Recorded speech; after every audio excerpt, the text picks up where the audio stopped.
Assalamualaikum warahmatullahi wabarakatuh. Kami dari kelompok 4 pengembangan bahan ajar akan membuat video bahan ajar dengan materi keanekaragaman hayati.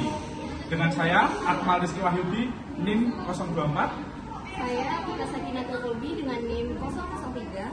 Saya Sabrina Tirta Buana dengan NIM 021. Saya Fania Sindiartari dengan NIM 029. Dan saya Naifirna Zawabratini dengan NIM 038. Selamat belajar!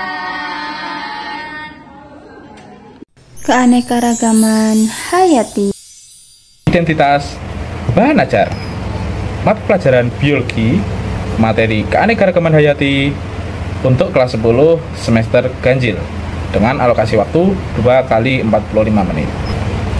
Indikator pembelajaran menjelaskan pengertian keanekaragaman hayati di sekitarnya berdasarkan tingkatannya serta upaya pelestarian keanekaragaman hayati. Selanjutnya, apa sih tujuan dari pembelajaran kita kali ini? Ibu harap kalian mampu memahami keanekaragaman hayati yang ada di sekitar kalian berdasarkan tingkatannya, serta melakukan upaya pelestarian keanekaragaman hayati. Nah, jadi keanekaragaman hayati adalah variasi dari semua makhluk hidup yang ada di bumi. Nah, mulai dari tingkat genetik, spesies, hingga ekosistem. Nah, sekarang keanekaragaman hayati bisa dikenal dengan biodiversitas. Keanekaragaman hayati sendiri mencakup keanekaragaman hayati flora dan fauna baik di darat maupun di laut. Mencakup juga mikroorganisme dan proses ekologis, serta keanekaragaman susunan gen dan juga keanekaragaman dalam spesies di antara spesies juga ekosistem. Nah, manfaat keanekaragaman hayati sendiri bisa menjaga keseimbangan dan kesehatan ekosistem, menjaga kualitas udara dan air yang bermanfaat bagi makhluk hidup lain, menyediakan sumber daya obat-obatan, makanan, dan bahan industri yang juga bermanfaat bagi manusia. Tingkatan keanekaragaman hayati. Yang pertama adalah keanekaragaman gen. Keanekaragaman gen adalah variasi genetik dalam satu spesies. Contohnya seperti berbagai jenis padi, seperti padi warna merah, padi berwarna putih, begitu ya. Terus selanjutnya ada berbagai variasi pada kupu-kupu. Variasi pada kupu-kupu ini perbedaannya ada di warna dan pola sayap ya. Terus yang berikutnya ada keanekaragaman spesies. Keanekaragaman spesies yaitu variasi spesies dalam suatu wilayah. Contohnya harimau, gajah, dan orangutan di hutan Sumatera. Terus ada jaguar, monyet howler, dan burung taucan di hutan hujan tropis. Lalu ada berbagai spesies ikan seperti ikan tuna dan terumbu karang di laut. Dan yang terakhir ada keanekaragaman ekosistem. Keanekaragaman ekosistem ini variasi ekosistem yang ada di bumi. Contohnya seperti hutan hujan tropis, padang rumput, padang pasir, danau, sungai, laut, dan terumbu karang. Manfaat keanekaragaman hayati terbagi menjadi 3 faktor. Faktor yang pertama yaitu faktor ekologis. Faktor ekologis yaitu menjaga keseimbangan ekosistem. Lalu faktor yang kedua yaitu faktor ekonomi, yaitu seperti sumber makanan, bahan baku industri, obat-obatan, dan lain-lain. Yang terakhir ada faktor sosial budaya. Faktor sosial budaya yaitu mengandung nilai estetika dan spiritual. Keanekaragaman hayati memiliki peran penting dalam keseimbangan ekosistem dan kehidupan manusia. Namun, saat ini ada berbagai ancaman yang mengakibatkan penurunan keanekaragaman hayati di seluruh dunia. Apa aja sih ancamannya? Yang pertama yaitu perusakan habitat, yang merupakan salah satu ancaman terbesar, seperti deforestasi dan alih fungsi lahan.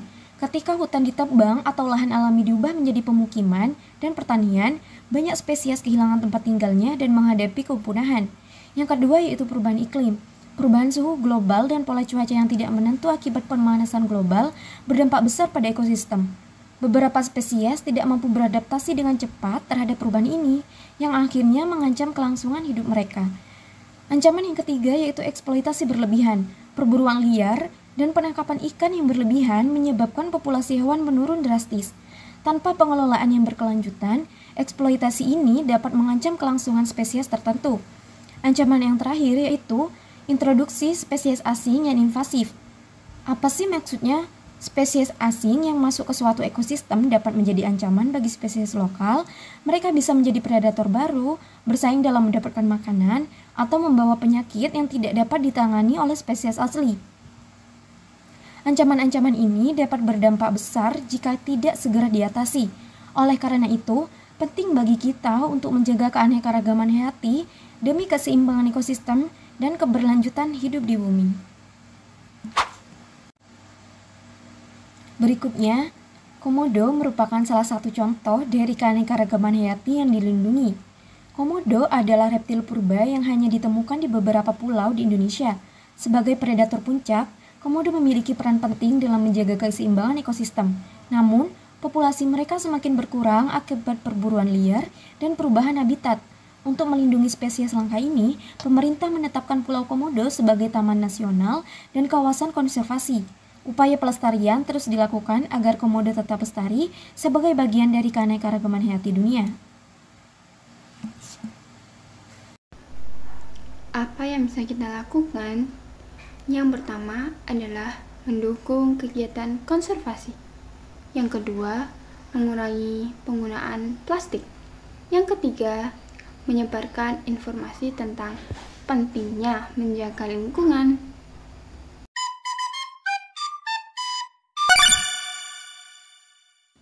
Kesimpulan, Indonesia kaya akan keanekaragaman hayati. Hewan endemik adalah bagian penting dari warisan alam kita. Kita harus menjaga dan melestarikan mereka untuk generasi mendatang. Terima kasih. Sekian materi yang telah kami sampaikan. Semoga kalian dapat memahami materi keanekaragaman hayati yang telah kami sampaikan. Wassalamualaikum warahmatullahi wabarakatuh. Sampai jumpa.